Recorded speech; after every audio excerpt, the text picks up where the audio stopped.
घर ट्विस्ट राउरकेला रे मद पाई भांगी जाइथिबा ओ परे पुणी उभय पक्षर आपस बुझामणार होइथिबा बाहाघर रे नुआ ट्विस्ट बर शंकर पंडा केवल जणे मदुआ नुहंती से एकाधार रे मदुआ लंपट प्रवंचक और प्रतारक एमिति किछि अभियोग भी आसीछि।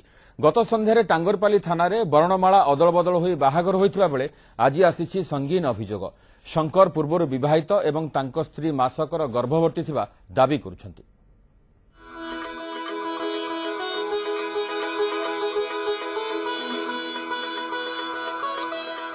देखंतु ए दृश्य को राउरकेला टांगरपाली थाना रे गत संध्यारे होइथिला एही बहु चर्चित बाहागर।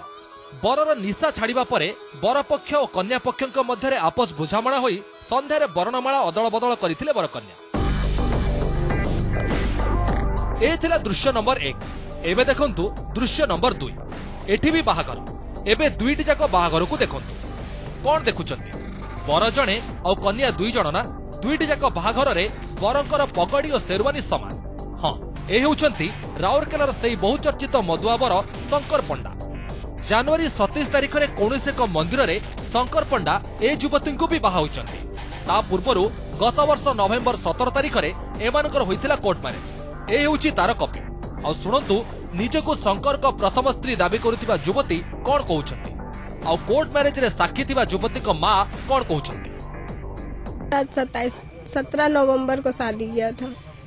17 नवंबर को कोर्ट मैरिज किया था और 27 जनवरी को अरेंज मैरिज किया था। तो लड़का का माँ बाप सब पता था? लड़का मेरे को बताया था, मम्मी जानती है, घर में जीजा जानते हैं, ऐसे करके किसका किसका नाम लिया था। अभी क्या मांगेंगे, अभी हम प्रेग्नेंट है, अब हम वही हिसाब से न चलेंगे। बोला हाँ मैं कोर्ट मैरिज करूँगा।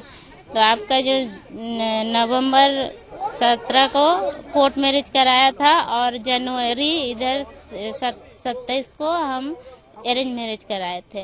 और आज हम हठात मोबाइल में सुबह सुबह देख रहे हैं व्हाट्सएप में कि वो फर्टिलाइजर में टांगरपाली में शादी कर रहा है। रविवार तांके पीदे राउरकेलार फर्टिलाइजर कंस्ट्रक्शन कॉलोनी को बाहायबा को आसीथिले बंधमुंडा अंचलर शंकर पंडा। कन्या घर आगरे सांगसाथी गहणरे नाचिथिले। बेदी रे बसिथिबा बेले किछि समय पई उठी चली जाइथिले आ परे टळटळ होई आसी बेदी रे बांती करिथिले। मदुआ शंकर को बाहायबा को मना कर देथिले युवती, जाकु नै अनेक पाला चले। हेले शंकर को बापा मां कन्या पक्षक गोड़ हाथ धरी आपस बुझामणा करिबा परे पड़िला बरणमाला। किंतु एबे आउ जणे झियो शंकर को प्रथम स्त्री बोली दाबी करुछंती, जहा देखि गतकाली शंकर को बाहा होइतिबा झियोक बापा भाईकर पाद तळर माटी खसी जाइछि। टांगरपाली थाना पुलिस शंकर को गिरफ्त करने सह गतकाली बाहा होइतिबा युवती को उद्धार करिछि। घर लोक आसी मो बापा माँ गोड़ धरते कहीं मो बापा माँ राजी होते फाँसी रे चढ़े घर लोक कथार ही तो राजी हेलु ना। सी लेखिले भी सेमती किसी हेनी कही जो बाकी था कि मो झील को जो बाटे दिली जहाँ खर्च होता तार पैसा मत थाना उपरे दब आ मो झीर न्याय दब। मो झील को जो ए द्वितीय कोटे बाहाघर करी जहाँ खर्च हम ये बहन कर तार परिवार को फांसी दंड दिया जाऊ आ तार बंधु बांधव जिते आसते भोजी खाई से अरेस्ट हो।